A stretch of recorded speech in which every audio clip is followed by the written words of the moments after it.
La confiance de la chef de file historique du parti semble être partagée par l'opinion. Selon un baromètre exclusif de fin novembre, cité par la Tribune dimanche, Jordan Bardella est désormais une figure incontournable du paysage politique.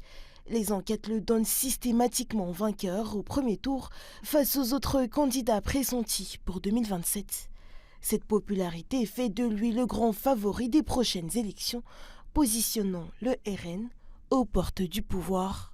D'après le baromètre des personnalités politiques les plus marquantes de 2025, réalisé par Ipsos BVA et l'école d'ingénieurs CESI, le président du Rassemblement national Jordan Bardella est premier chez les hommes, 36% des sondés estimant qu'il a le plus marqué l'année, devant Nicolas Sarkozy, 23%, Emmanuel Macron, 20% et Marine Le Pen, 19%.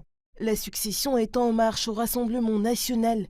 Si sa condamnation en appel dont le procès se tiendra du 13 janvier au 12 février 2026 est confirmée, Marine Le Pen ne pourra pas être candidate à la présidentielle.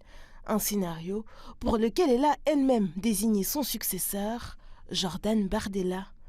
Le président du parti, âgé de seulement 30 ans, hérite ainsi d'un lourd mandat, mener le RN à la victoire pour la première fois de son histoire. Jordan Bardella peut gagner à ma place. Il fait l'objet d'une campagne de dénigrement absolument inouïe. J'ai 2 millions de fois plus confiance dans la jeunesse de Jordan, qui est militant politique depuis 15 ans et qui vit tout ce que cet engagement peut offrir de moins confortable, que je n'avais confiance dans la jeunesse d'Emmanuel Macron, qui sortait tout juste d'une bande d'affaires avant d'aller à l'Élysée. À 30 ans, celui qui incarne le renouveau générationnel de l'extrême droite française n'est pourtant pas encore officiellement candidat. Mais avec le soutien sans faille de Marine Le Pen et des électeurs derrière lui, Jordan Bardella se prépare déjà à écrire peut-être une nouvelle page de l'histoire politique française. Une page qui pourrait se tourner définitivement début 2026 avec le verdict en appel de Marine Le Pen.